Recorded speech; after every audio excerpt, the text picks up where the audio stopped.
welcome back to another episode of the Welch Report with me, Jean-Luc Welch. Make some noise, clap it up, get excited wherever you are. We are back with another action-packed show for you today, the viewing and listening public. We got so much to talk about with Jaron Ennis knocking out David Avanesyan. What does this mean for Boots versus Terence Crawford going forward? Is he now on the same level as Terence, or is there still some work that needs to be done on top of other boxing news, as well as in the NBA, Team USA versus Australia?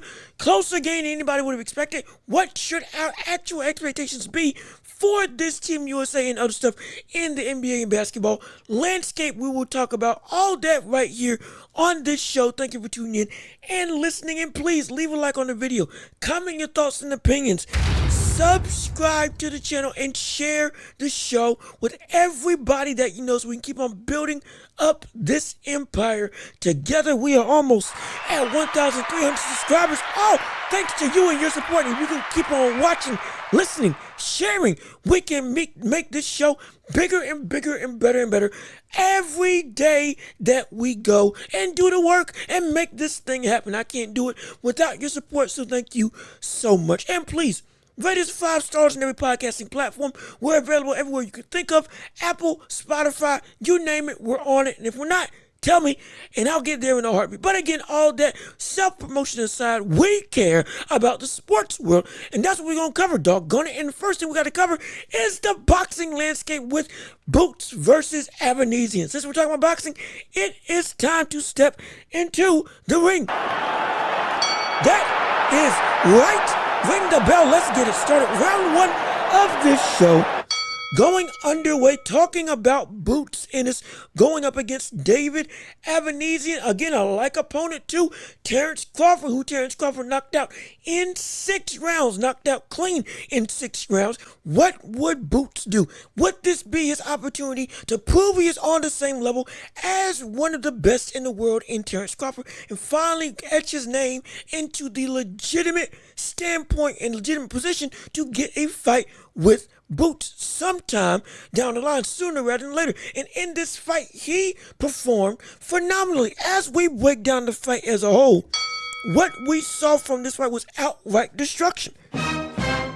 It was indeed outright destruction by Boots Ennis. We saw the best of, in terms of offensive display of Boots Ennis. Again, mind you, this is a brother who's on a year hiatus, so he hadn't fought in over a year inside of the ring, and still he was able to put on this level of dominating offensive display. And this brother from round 1 on was doing everything you would want.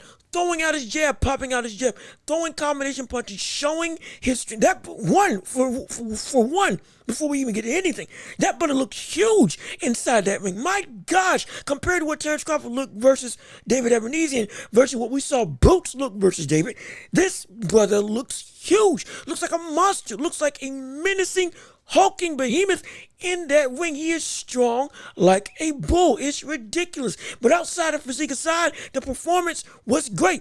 Landing hooks and combinations all night long, showing off his speed and his power from round 1 all the way to round 5, up until round 6 when the fight got stopped, before round 6 when the fight got stopped on a stool.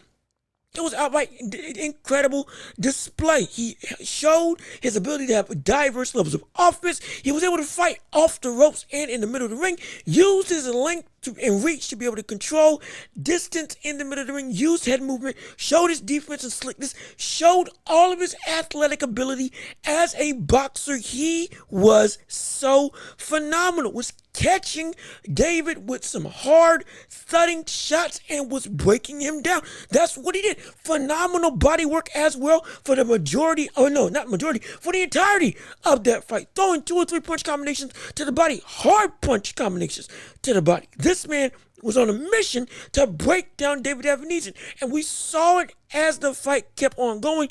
More and more damage got on David. The body attack started taking hold. The face started changing, started swelling. Into the fight, when he retired, when the doctor called it quits on the stool before the 6th round, reportedly he had a broken jaw and I believe broken ribs as well after this fight, or when he was seen by doctors. So this was an outright destructive display by one of the most exciting fighters, not just in the division, but in all of boxing. It was a constant, active flow of dominance by Bruce Ennis. It was incredible to see. I love it. We love it. It was a great performance all around. But that was what was good about it. And for a year-long layoff, hey, this looked great. I can't wait to see what it looks like when he comes back fully in without ring rust, fully in tune with the boxing regime again. Said he's in the gym all the time, but he said his timing was off in this fight, but he looked great. Understandable. However, even with that being the case, there was still a lot of problems that causes me to say, if you want to face Terence Crawford, you're still not at that level where you can beat him. You may be there as a contender. You may be there as, okay, yeah, this is a man who can be in the ring with him. But right now, I don't see that you can beat him. And there's a reason why. Multiple reasons why. In this fight, it wasn't just the dominating athletic ability that we saw Boots put on display. The thudding shots, the constant pressure, the great offensive talent, the granite chin that he showed, it was all great. It was all phenomenal.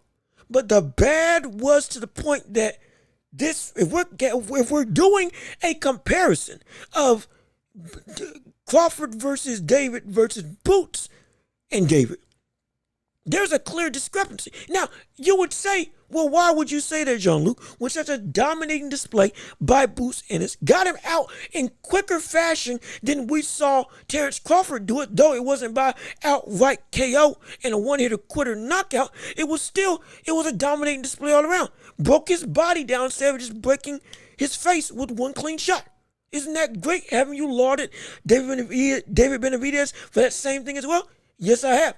That still doesn't change the fact. If you watch both of those fights, it's still a situation where one performance was better than the other. One performance spoke volumes, while the other one spoke in chapters. And here's what I mean.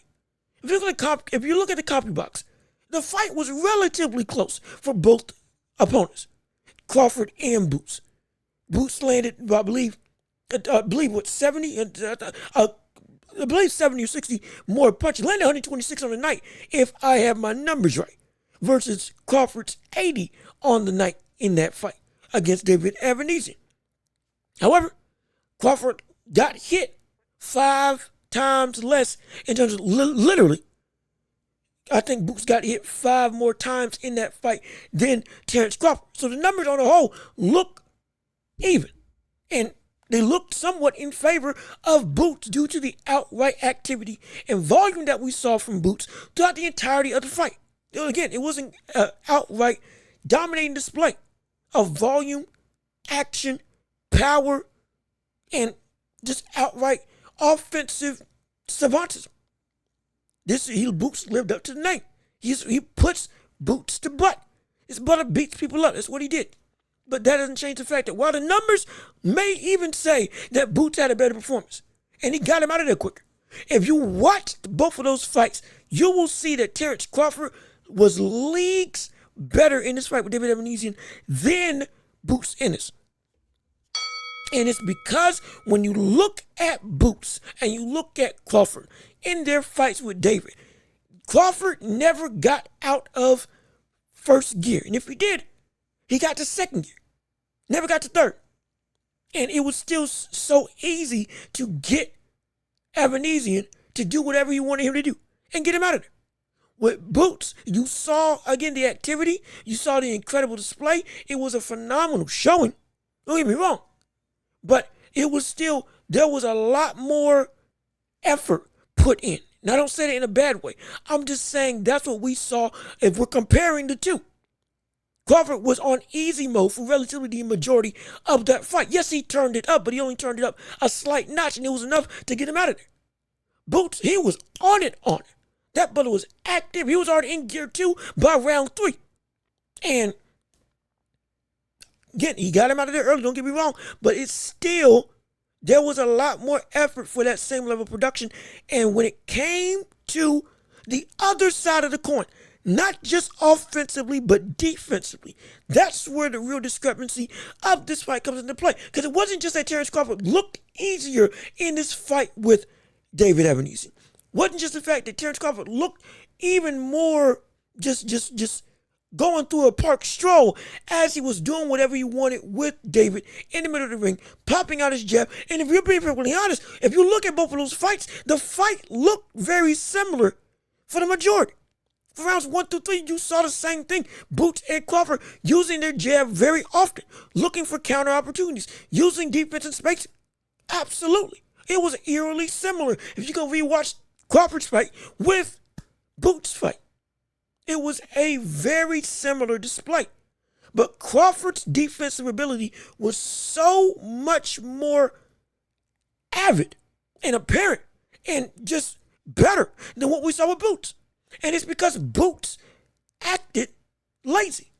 Now, that's a volatile thing to say, but Boots acted lazy. How did he act lazy? He let himself get hit. He allowed himself to get hit. There were plenty of opportunities. See, if you watch Crawford in his fight with David, Crawford never let himself get put in a bad situation. If he got caught, okay, it was a good shot by David, don't get me wrong. Absolutely. But it was never a situation where, okay, no, he isn't always looking and waiting and making sure he's always doing the right thing. He's always alert, was always alert. I didn't see that with Boots. Too many opportunities I saw with Boots where there was a situation where you shouldn't have gotten hit by that shot. You shouldn't have gotten caught by that heavy blow. You shouldn't have gotten to a point where you got pushed to the corner and were getting pressure and not being able to fight out. Crawford got out. Whenever Crawford got pressured to the ropes, he got out immediately. Yes, he fought on the inside like with Boots. Yes, he did work on the inside.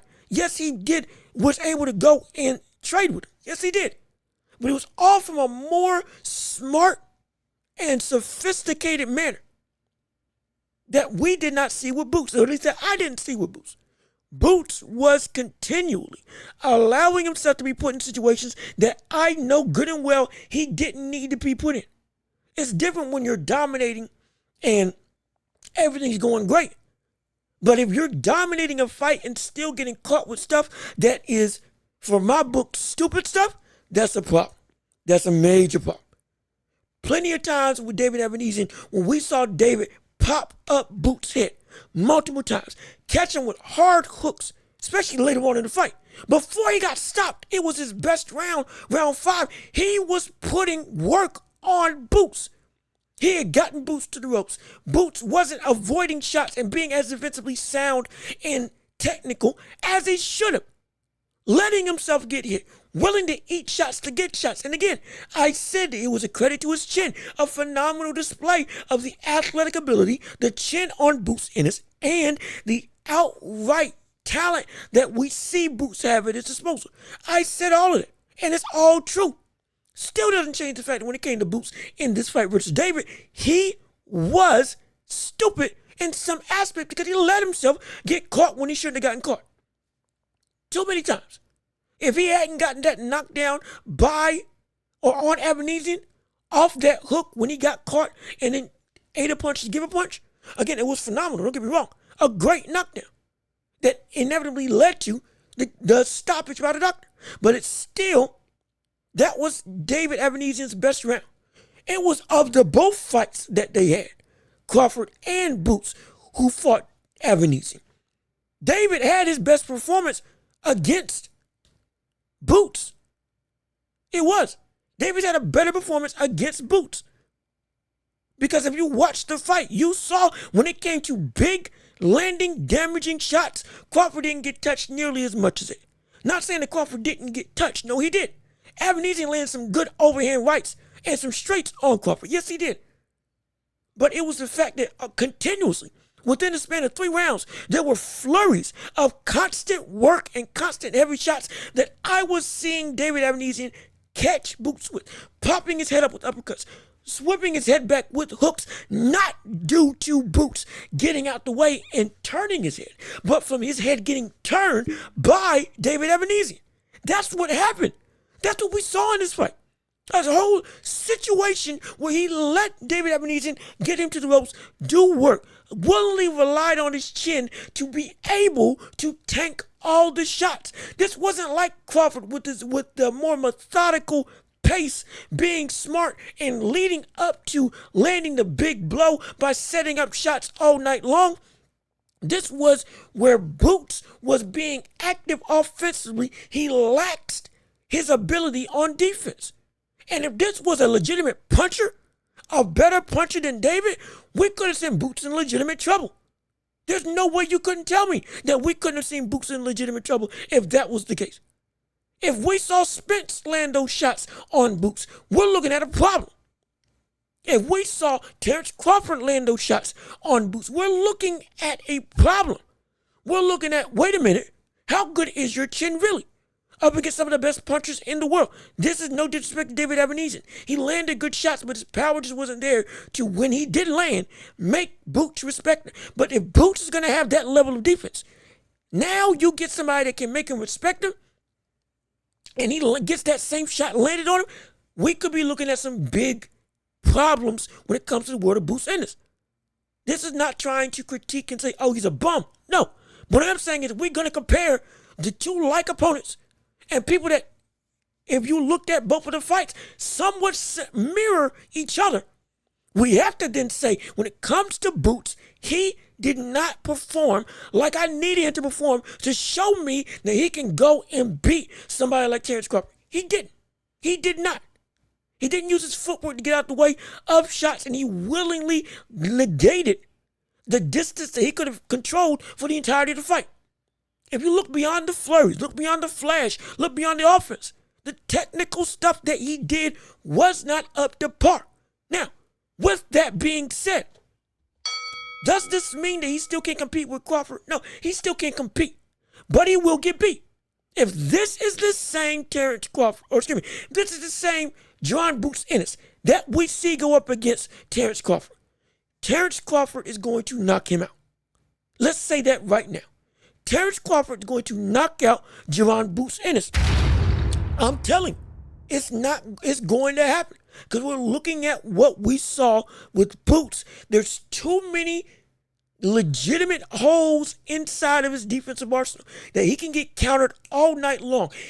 Based off of this fight, he takes too many chances and relies on what he can take rather on what he can do. He relies not on being sound in all fronts. He relies on more so his athletic talent, his chin, and his outright physical dominance that he can impose on any opponent. He's one of the most athletically gifted opponents in the world.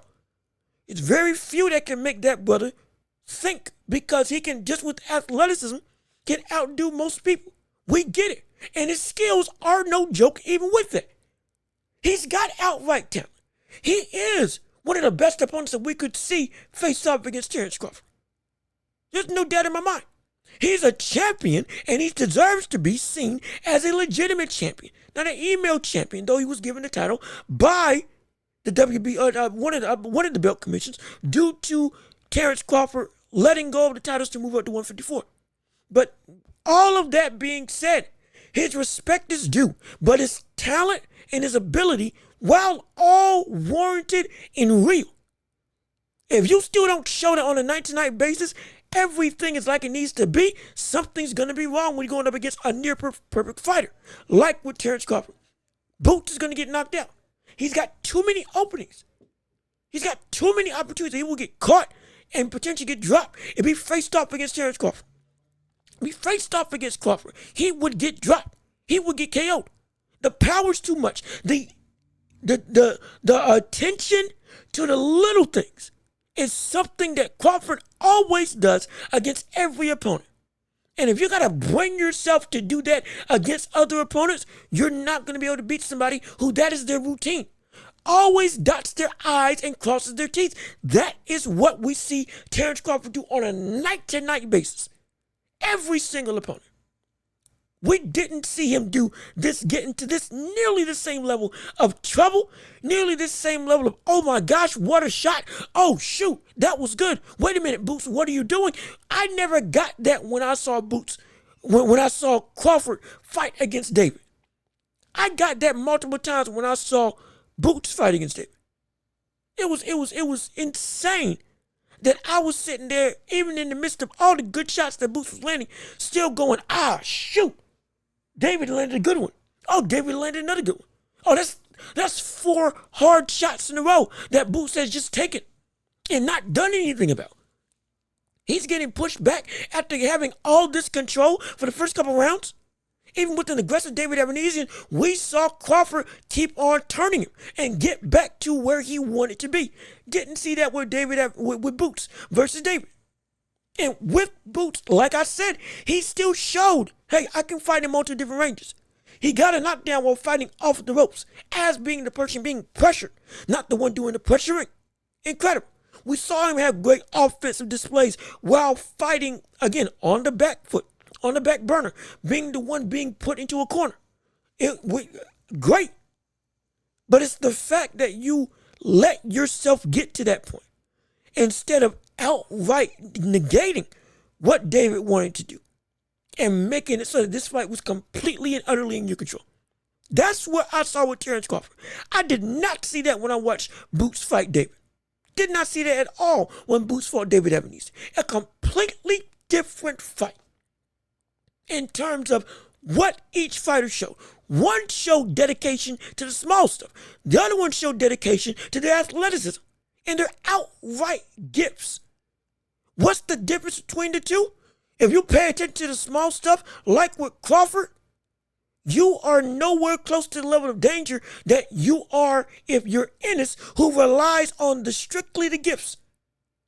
Now, we've seen others rely on their gifts as boxers. Understandable. Again, Roy Jones Jr., one of the most gifted, arguably the most gifted athlete we had ever seen in the history of boxing. There's a legitimate argument. But even with that, whatever I said, he still did the small stuff, though he relied on his athleticism first and foremost.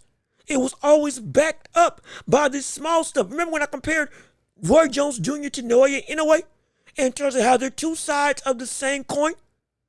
Roy Jones relies on athleticism first, then technical ability.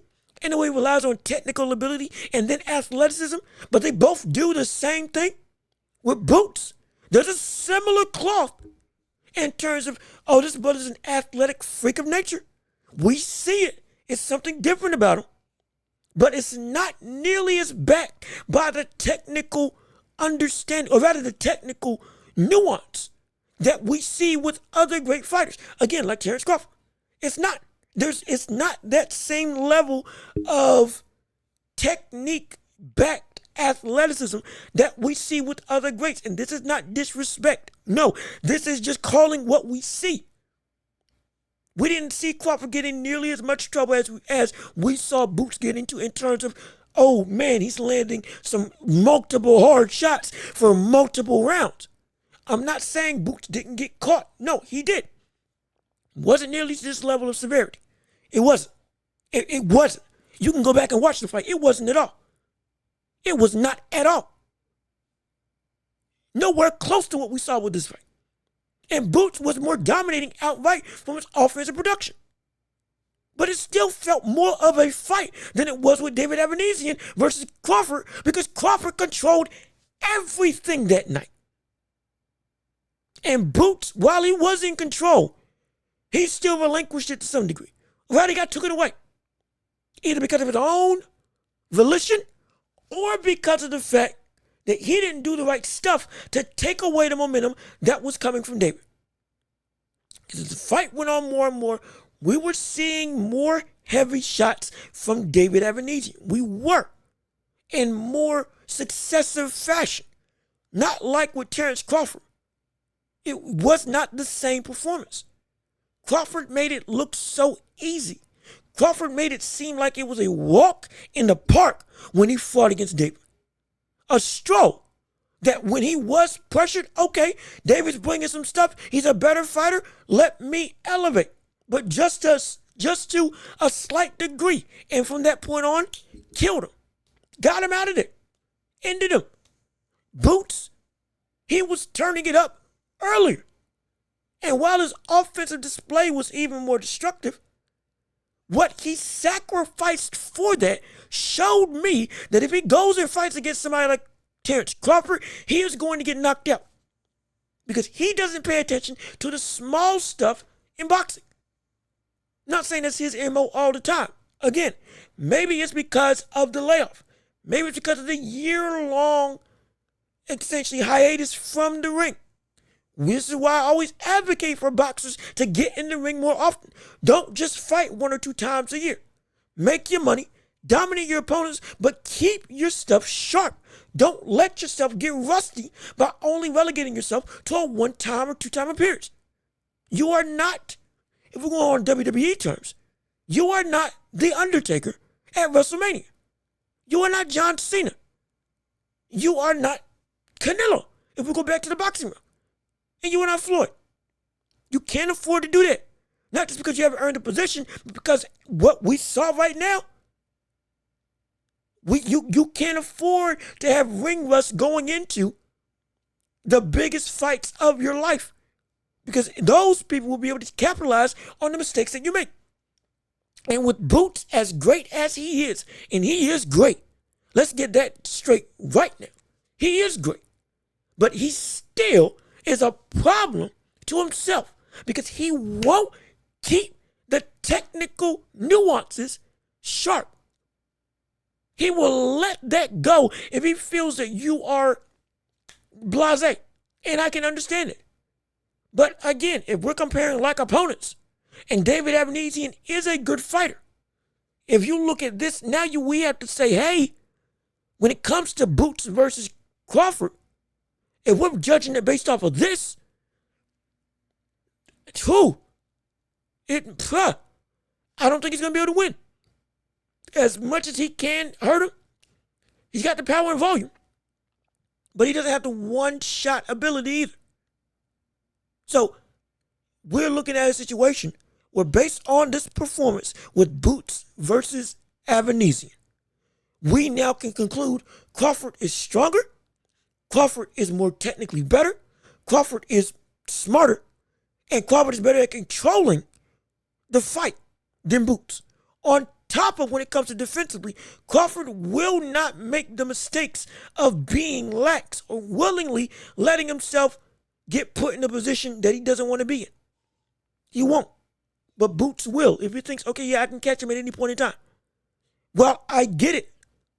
Understandable.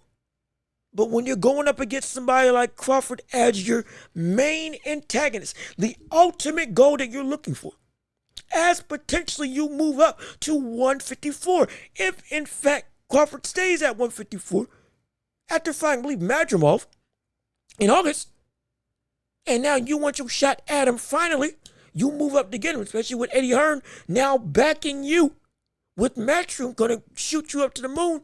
It should be work that shoots you up to the moon anyway as a promoter. Get you hyped up for the world to want to see you get in the ring. You won't be able to beat Crawford. I don't think you'll be able to do it. Not just because of the nuanced technical ability that you, as we've seen, let yourself not hone in on or let yourself become lax in. But on top of the fact that with those mistakes against somebody like Crawford, who's got that level of power, there's no way you're going to be able to survive. You'll get caught. As great as your chin is, as great as your reflexes are. Even against David Avanesyan, your reflexes didn't save you from the amount of hard shots that got landed on you in succession, not just once in a blue moon around. You mean to tell me that if Crawford pops your head up like we saw David Avanesyan do, Crawford gets you to the ropes and is allowed to work like we saw David Avanesyan do, Crawford's able to counter you with hooks like we saw David do, unabated, mind you, and you go for a trade blow, you're not winning that battle. You're not winning that fight. Spence couldn't win that fight. And we saw Spence as one of the greatest bone-crushing fighters that we had in the division. Somebody that could break anybody down. Nobody could get what his power was given. Nobody could take what his power was given, excuse me. Yes, it wasn't one hitter, but it was to the point that it was bludgeoning. It broke you every time it landed. And now with you showed you got that same ability. But if you going up against Crawford, who will be able to put your lights out in one fell swoop, and now this is the production that we see, and I'm seeing this level of counter opportunities and this amount of technical essentially laxness, technical laziness, willingly letting yourself fall into what the opponent wants to do just because, oh, I'm better. That's a problem. If your timing was off and your stuff was off and you weren't the boots that you know you can be, I give you that. You got to show it when you fight next time, hopefully before the year ends. But if this is the performance we have to go on, as great and entertaining as it was, Boots is going to get knocked out by Terence Crawford. For those who don't hear me, Boots is going to get knocked out by Terence Crawford. There is no way I can see Boots, as much of an athletic savant that he is and a skillful, great boxer. Yes, he is. What's missing and the problems in this game are something that is going to eat him alive, going up against one of the best in the world that takes advantage of every single opportunity. There is no wasted movement. There is no wasted time. There is no point of lackadaisicalness when it comes to Terence Crawford. You take that same mentality, you're going to get put to sleep. You're going to get put to sleep. Crawford was for his entire fight against David safer, more disciplined on defense, methodical, and was able to end the show in one go. Picked the perfect shot and got him out of there. Breaking an opponent's face and body is incredibly impressive as well. I'm not saying one is better than the other. What I am saying, however, is en route to get there, what you do in the middle is what dictates how we can see you face off against somebody else and what the outcome will be. And what we saw with you in the middle of the fight and the stoppage, well, it's a lot of good. Too much bad for somebody like a Terence Crawford to not be able to take advantage of and take you out. That is what we're dealing with when it comes to Terence Crawford versus Boots Ennis. A phenomenal fighter, a budding star in the division, will look to be one of the best in the world as his fights keep on progressing. From a talent perspective, he is already one of the tops of all the boxing. We see it, and we love to watch it. That doesn't change anything when it comes to you against arguably the best in the world in Terence Crawford, in my opinion, the third best boxer, which is a very close line between first and second, and third. Usyk, Inoue, Crawford. If you want to switch it up, cool. That's up to you. But the point still stands. You want to face somebody in that top three, and you think with this performance, I'm going to give you the benefit of the doubt that you can beat him? Absolutely not. No. You would get knocked out. Terence Crawford will whoop you, beat you up, counter you just like he counters Spinch, methodically catch you up until he gets exactly what he wants and then gets you out of there. You can't rely on your chin. You can't rely on your athleticism. You can't rely on just your body and your skills to be able to win. You got to have the technical aspects down. If you don't, you will get ran over. Crawford has skills and technique. Boots has skills, but not nearly as much technique as is required on both ends of the boxing spectrum, offense and defense, to be able to compete, or rather, to be able to beat somebody like Terence Crawford. There's no way. From what I saw, there's no way. Let yourself rely on your chin if you want to, like you did against David Avanesyan. While, again, you held him to a low percentage. Don't get me wrong. I'm talking about when we saw David Avanesyan have more success. What did you do? And you obliged rather than negating that fully. That we didn't see Crawford give Avanesyan anything. I saw Boots give Avanesyan room to work. I saw Boots give Avanesyan opportunities to get busy. I saw Boots give Avanesyan the space and the essentially the zone that Avanesyan wanted to work in to do what he wanted to do to some degree, even with how dominating it was. If I'm able to, as blatant as the sun is in the sky. See what I'm seeing in this level of dominating display, a one-sided performance by Boots, and this is still a problem. That should tell you that this is not just a nitpick. This is not just a situation where we're just trying to find an issue. We're just trying to find a problem. We're just trying to get something to talk about. No. This is a very big problem. Because this is a one-to-one comparison. And it's not looking, from what my vantage point is, if you just have the offensive dominance down, but the defensive dominance isn't what I need to see in terms of what do you do right, that's where I have a problem. That's where I have an issue. What do you do right in the span of the first bell ringing and the last bell ringing? From the start to the stoppage, what is it that you do right? What is it that you do right? What is it that you do that gives me confidence to say what you are capable of against somebody else? It's not just about the performance and the end of the performance. It's not just about how much you beat up and bloody your opponent. It's not just about how much you are able to, look phenomenal.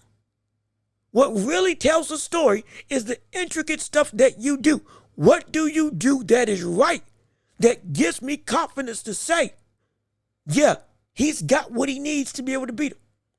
And with Boots, as much as he did, again, he did a lot right in this fight. Don't get me wrong. But what he didn't do right, and the wrongs, are for somebody like Crawford, we have to look at it under a microscope, because the wrongs that you do, he's going to see those same things, as minute as you may see them as. And he'll take advantage of it. And he will take them out. Nobody said when Crawford fought Spence, except for me and a couple other people. Me, Showbiz, the adult, who's also on YouTube, and a couple of other YouTubers. And media pundits. Man, it wasn't many. When it came to how Crawford would beat Spence, it was, oh my gosh, Spence doesn't pull his arm back when he throws that straight left. Spence has an opening when he throws that straight left. That big power left that he has at his disposal. He can be countered. Nobody's been wanting to go for that counter because of the danger of Spence. But if Crawford is willing to sit there and be willing to face the danger and slip and counter and catch him over the guard or catch him over that big left hand, he'll knock him out. He'll beat him. He will be able to beat him and counter him to kingdom come. My exact words. And what happened? Exactly like I said would happen, happened just about in the round that I said it would happen. He countered him. He knocked him down. He beat him up. And he knocked him out. It's the small things that beat an opponent. It's not the big stuff. It's not just the power. It's not just the outright overwhelming presence. It's the small things that a technical boxer is able to go and take advantage of. Or a boxer is able to go and negate. Those are the things that make a fight. Those are the things that make wins and losses. Those are the things that get you confidence or no confidence from the public and viewing eye when we see you against somebody else. And when it comes to Boots, this fight showed that offensively, he can hang with Terence Crawford. Absolutely. But defensively, he's going to get ate up.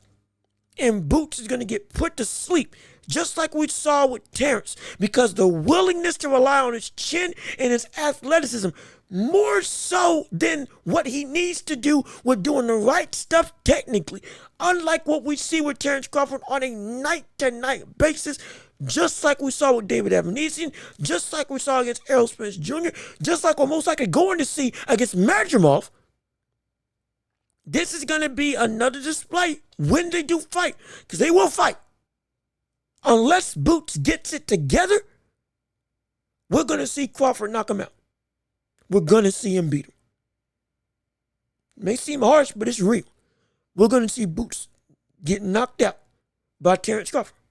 But again, beyond that, we still got more stuff to cover on this show. Like with another boxing news, we have another fight on the horizon as we see Tank Davis versus Lomachenko potentially on the precipice for November, as we see, or as we hear, with Bob Arum, who's been talking about making this fight legitimately happen. If this does happen, this is going to be very interesting. And we'll break down the fight later on. No, we're not going to do the whole breakdown now. We're saying that the power of Tank versus the slickness of Lomachenko and the volume that we see Lomachenko do on the inside. And his ability to adapt and turn it on once he gets you down packed and gets your formula similar to what we see with Tank when he fights. We'll break down the fight later on. But strictly when it comes to the outcome, if we see Tank knock out Lomachenko, how much credit do we give him? It's a legitimate question. I don't ask that just to be blatant or just to be a contrarian. No. Absolutely not. Remember, I have talked about we wanted to see Tank get in the ring with better opposition on a more consistent basis. Since Frank Martin, I'm happy to see that this is a good trajectory. Frank Martin's a good fighter. Knocked him out. Great. Love to see it. Now that that's done, where is your next step? Shakur or Lomachenko are the only two options. And if it is Lomachenko, there's still going to be some questions. More than the question with Shakur, it's going to be a question with Lomachenko. And that being the credit that's going to be given to Tank if he does beat him. If Loma beats Tank, hey, there's nothing else people are going to say. My gosh. It's a testament that we saw Teofimo Lopez beat him. It's even more of a wild thing that we saw Devin Haney beat Lomachenko. And if we see that Loma beats Tank, that's incredible. That's phenomenal. We don't even need to say what that would mean. But when it comes to Tank versus Loma, and if Tank knocked out Loma, would he get discredited because of the age of Lomachenko? Reason I say that is because early on in his career, Lomachenko was seen as the best in the world. There was a time when he was the number one best fighter in the world outright. The Matrix was taking over boxing. One of the quickest to get a championship, had beaten and made 5 people quit. Done away with phenomenal fighters like it was nothing. Tank was on the up and up. Tank had moved up to 135 eventually. And still was kept away from that fight. In fact, his own campus said he wasn't ready for him. That, which understandable at that point in time. But even still, once he did get ready, once he did evolve, once he did become Tank that we see now, still, the fight with Lomachenko never transpired. Never got made. Never got put into motion. For all the politics and stuff and whatever. Beyond it, he never went out and said, hey, yo, let me get him. This is what we need to see. We need to see him fight him, absolutely. But when it comes to the respect that we will give him for this win, is it going to be held against him that he fought up against a older, less in their prime Lomachenko, who is not as great as he is right now, is not what he was at the prime of the Matrix Revolution. When the Matrix was in full force, making everybody confused and bewildered, making it so that nobody wanted to face off against his brother anymore, because there was no point. That Lomachenko, Tank never got in the ring with. Arguably, willingly never got in the ring with. Or was held back, depending on however you feel. In fact, look up for yourself to do research on whether or not he was or was not held back by his team and promotion, or willingly did not want to take that fight in the first place. Either way, if he beats Lomachenko now, is it going to be respected? Or will it not be respected? And the answer to that is very simple. It will be respected, but it won't have the same level of cachet. Not because Loma is bad, no. But we have seen this countless times with other boxers.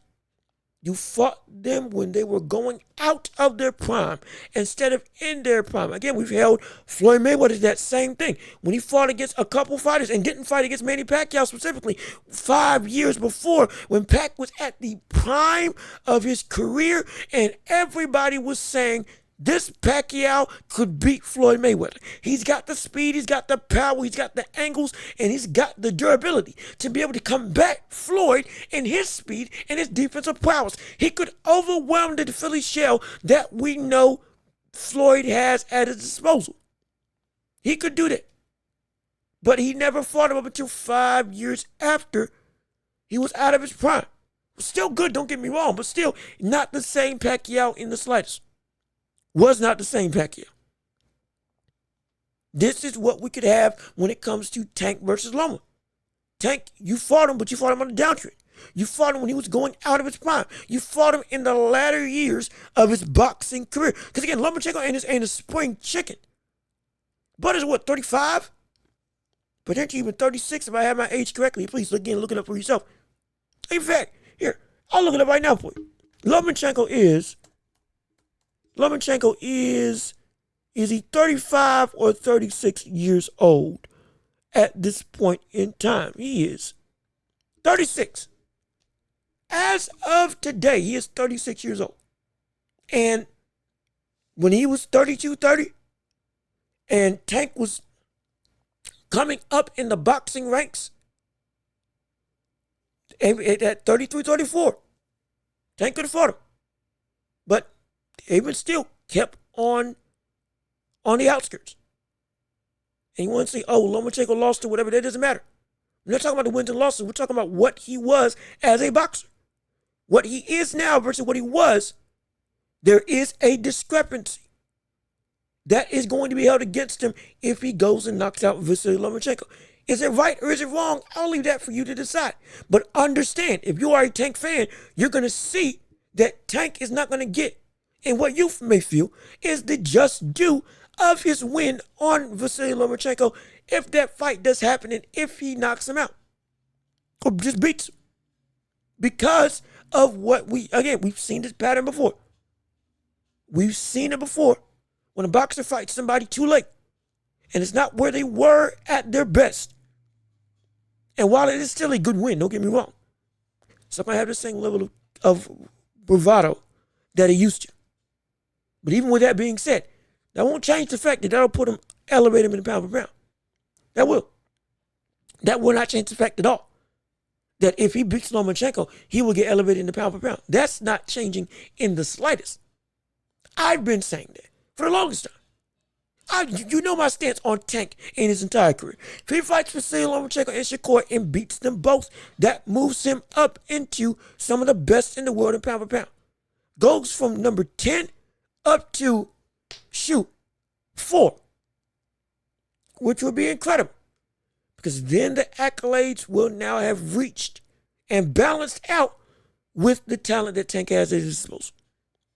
Which I would love to see. But again, will he get the respect that he deserves? No, if he beats Vasily. But it's still going to be respect nonetheless. But it won't be what it would have been if he fought Vasily Lomachenko earlier on, when Lomachenko was closer to or at his prime. Not 36, 37, while still looking phenomenal. We see it's not as matrixy as it used to be back in the day. It's just not. That's not disrespect. We're seeing it in the world of boxing. That's what we're seeing from Vasily Lomachenko.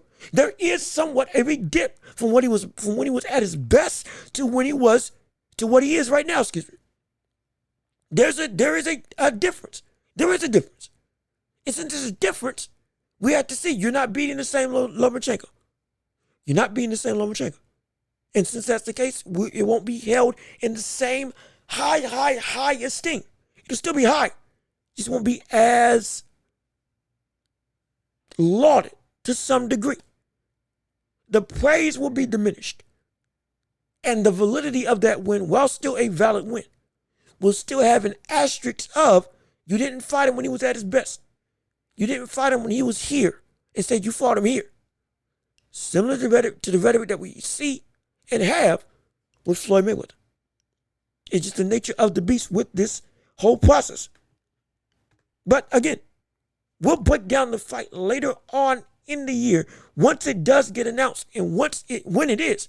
Trust and believe it, we got some bunches of coming down the pipe for that entire build-up. Oh, it's going to be fun. It's going to be incredible to see and incredible for you all to listen and watch on this show. And with that being said, we now transition over from the boxing landscape into the world of the NBA, as we have the USA basketball going up and beating Australia in their exhibition game, as they prepare for the Olympics, 98-92, in an incredibly nail-biting affair when it comes to USA basketball, because nobody should be beating people what should be coming close to us within 20 points. That's what the majority of the country feels when it comes to looking at this team that we have at our disposal. A far cry from what we sent for FIBA a couple years ago, with Jalen Brunson being the best player on the squad, arguably. Walker Kessler and others, Cam Johnson and others of the like. No, this is Team USA in its full breath. But with this win being incredibly close, hearing the discourse with the world, what's going on? Why is this team struggling? It's seemingly against a team that we should be able to just outright dominate. What's the greatest of these? We have Joel Embiid. We have Anthony Davis. We have LeBron, Steph, KD, Anthony Edwards. Off the bench, Bam Adebayo. We got bigs. We got smalls. We got Tyrese Halliburton. We got floor spacers. We got Devin Booker, shot makers. We got everything you would want from a complete basketball roster, with everybody either at or at the end of their prime. What do you mean we're losing by 6 or we're winning, by 6? That's ridiculous. And here's what you need to understand when it comes to that rhetoric in basketball. We are living in a day and age when basketball is more global than ever before. The last 3 MVPs, Joel Embiid, Nikola Jokic, Giannis Antetokounmpo, have all been not from America. Greece, I think Slovenia, not Slovenia, wherever the world Jokic is from, and I want to say Cameroonian, Nigerian, Ghanaian, wherever the world Joel Embiid is from. Potentially French as well, because he was asked to play on the French national team before he went and played for America. But either way, multicultural people have been winning the MVP for this league. The best player in the world right now is arguably Nikola Jokic, with him being the most dominant force that we have in basketball right now from an offensive perspective. A walking triple-double on 50% shooting from every level of the field. An incredible player. With Joel Embiid, the most dominant player in the NBA right now from a physical standpoint. Averaging 35 for the greatest of ease. Giannis, again, an incredible downhill threat. Finals MVP, NBA champion, I believe a 2-time MVP, if I have my numbers correct. And it's already one of the greatest Bucks to ever play the game. And as an all-time great outright, he's already in that conversation. An icon of this generation. We have all this stuff in the world today of basketball. We're seeing talent surround everybody. Canada has great teams. Australia has some good players. Greece, again, led by Giannis. This is what we see as basketball becomes a global sport. Basketball becomes a global sport, The talent pool is bigger and more wide than ever before, which we love for the advancement of the game. However, when it comes to us as how we view Team USA, we should still hold them to that same level of nobody should be able to compete with us on a national scale. And it's not because, we're just red-blooded Americans. No. Even with the talent pool being wider than ever before, basketball advancing to every part of the globe and having a better understanding and even more schemes, playbooks, and understanding of the game in ways that we haven't even seen in the NBA. Absolutely. It's still, with Curry, LeBron, KD, and the rest of that roster, we are too stacked to have anybody compete with us from a top to bottom scale. We have so many all NBA players We have the best defensive rotation in the Olympic Games right now. Bam, Embiid, AD. We got Tyrese Halliburton, who again led the NBA in assists. LeBron led the NBA in assists. LeBron and Steph, a duo that we dare I hope never see happen, because if it does, it will break the NBA again. Two people that have been playing with each other, they have been wanting to play with each other for the longest time after being mortal rivals for the majority of the NBA careers. It's a playpen of just talent and free-flowing offense and stout defense. On top of having a killer in Anthony Edwards, who is filling the young Kobe role of being the guy that wants to take it all, the guy that wants to be the man that will take the last shot, the man that will spur offense all by himself if need be. We got killers on every single front. We should be able to beat people by 20. Not because we're too prideful, not because that we're too anxious, not because that, we just think that we're so much better than everybody else. Because we are better than everybody else in this regard. Maybe this is a little bit of American patriotism. For as much as is wrong with this country. When it comes to USA basketball and the Olympics, hey, I'm all gung-ho. But this is apropos that we should be feeling like we're better. Because we are better. We're outright better. There's no team right now that should be able to put that level of strain on us as NBA talent. It shouldn't be. With this type of roster, there's no way. And to be frank, the biggest reason why that game was close, I don't believe Kevin Durant played. I don't believe a couple of the people that are going to start on Team USA got into the game in the exhibition game. So I think we'll be perfectly fine. I think it may be just a big overreaction. Oh my gosh, what are we doing? How dare they? Who are we? I'm not saying this is the dream team. I'm not saying this is the redeemed team. From top to bottom, this looks like it's a quality roster. It is a quality roster. I'm not going to front of NBA talent that we got at our disposal. You can argue it's one of the best that we've had outright in the history of the sport. That doesn't change the fact that we should still have the expectation that we should be routing teams. USA should be killing anybody that steps in front of them by 20 or more. Dare I say 30. Because in this era of basketball, when you now have LeBron being able to still put up 25 and shoot from 40% from three, with Steph, the greatest shooter we've ever seen, shoot from 40 plus from three. With these. Big man rotation that is incredible. Guard play that is phenomenal. Killers on both sides of the floor. June Holiday, perimeter defense. We have everything we need. Size, length, strength, finishing ability, athleticism, physicality, defense, offense, playmaking. We have it all. So having the expectation that we should be better than everybody by a mile is not something that is out the question. Or it's not a ridiculous thing. It's real. We should absolutely be able to outclass anybody. There should be no need for us to be able to have a close game. Again, slight patriotism. But the majority of that's real. If you look at this team and look at the rest of the squads. And the rest of the NBA and the rest of the world is more talented than ever before. Some of these teams that we see are the best teams that these other squads have ever had in their career. Some of the best that they've ever had in the history of their sport in basketball. We are still leagues above, and we should be able to play just like it. Steve Kerr get on the ball, and everybody else get on the ball.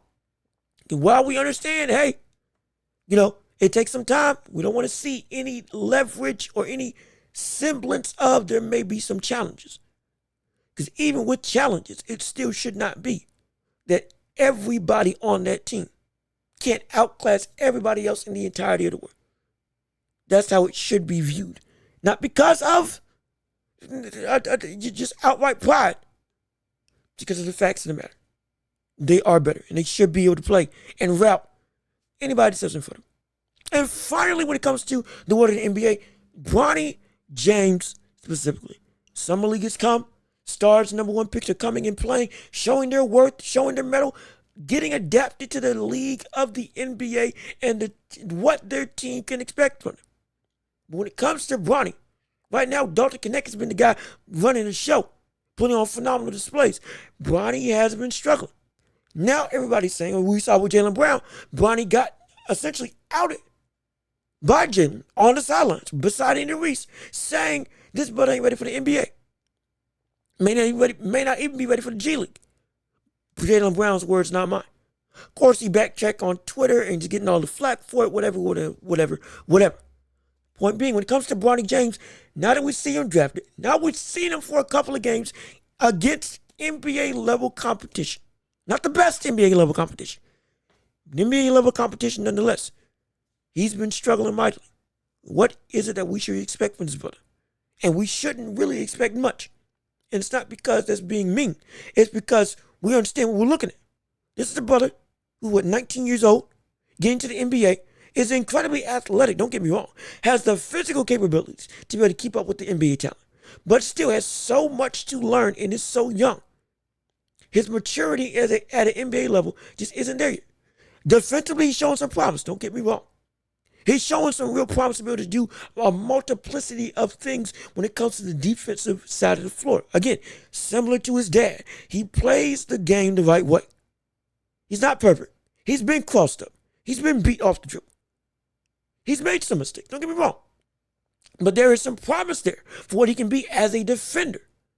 When it comes to offensively, though, that's where the problem really lies. Buzzing went 3 for 14, 0 for 8 from 3. Has gone games, having 6 points being an impressive game for him. From a scoring standpoint at 6'1", if you cannot get some level of consistency when it comes to offense, specifically when it comes to shooting, it's going to be very tough for you to make the league as an undersized defensive stopper in the NBA. Not saying that it can't happen. What I'm saying is that's the reality of the situation. You got Dalton Knecht who put up 19 in their last game on 50% from the field. Put up 20 in the game before, 26 and 3. If I have my numbers right. Somewhere along those lines. We're looking at another player who, again, is more adapted and is just outright better than Dalton Knecht, which, understandable. Top pick in the draft. He should be putting up the same level of numbers or this level of production. We love to see it. When it comes to Bronny, he just is not ready yet. At this stage, he's most likely going to get bumped down to your G League. It's already been signed, don't get me wrong. Got him on what, a 4-year deal? $7 million, something like that? But when it comes to how he's going to play and what it's going to take for him to see an NBA floor, unless they just give it to him because LeBron's on the team as well. We're looking at Bronny most likely it's going to take a year or two to bulk up, get bigger, potentially grow, or at least get that offensive game somewhat usable. Because if you are at his size and just being defensive, it's not going to translate unless you're a God-tiered stopper. Not going to translate well to becoming an NBA talent that sees the floor or that gets chances and opportunities due to, without your offensive ability, you're a liability on top of being undersized. I don't want to see this for Bronny. I want to see him succeed just like everybody else. But that's the reality. Bronny right now is not ready for the NBA level talent because while his defense may show some promise, offensively, the brother still has so much to work with. Rather to work on, not work with. So much to work on to be able to become a viable piece for a team. Not a dominant 15 per game scorer. No. What I'm saying is if you're consistently going 0 for 6, 3 for 14, and when you're both not getting many shots and taking a lot of shots, you still can't make stuff. That's where we have to draw a line and say, now it's not opportunity that's hindering you. Now it's your ability that's hindering you. You need to get better. Because if you don't, I'm going to see a lot more of the sidelines clapping on the side, chanting, go LeBron, go Austin Reeves, go the rest of the team. Without seeing the floor yourself. You can succeed. You got to put in some serious work and show some promise during the rest of the summer league and most likely in the G League that you can actually show some level of usefulness on the other side of the floor, not just on the defensive end, but on the offensive end of the floor when it comes to you and your ability to translate to winning basketball. Because if you don't do that, you're not going to amount to what people want you to be in the NBA, which is at minimum just something. And if that doesn't happen, at that point, it just wasn't meant to be. And if you get better as Bronny, cool. It's probably going to take a couple years. But if it happens, I would love to see it. But as of right now, do not expect anything from Bronny outside of if he does make the roster, sitting on the sidelines. And if he doesn't, going down to the G League. And gradually improving his offensive ability while getting stronger, getting faster, more acclimated to the NBA game, and understanding what it really takes to get into the NBA and to stay in the NBA. But with all that being said, this has been another episode of The Welch Report with me, Jean-Luc Welch. Thank you so much for tuning in and listening to the show. Again, please like us on every podcasting app. Go rate us 5 stars there. Leave a like on the video right here on YouTube. Comment your thoughts and opinions. Subscribe to the channel and share the show.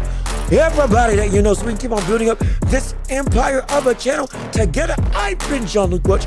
Y'all have been wonderful. Peace and love. We are out of here.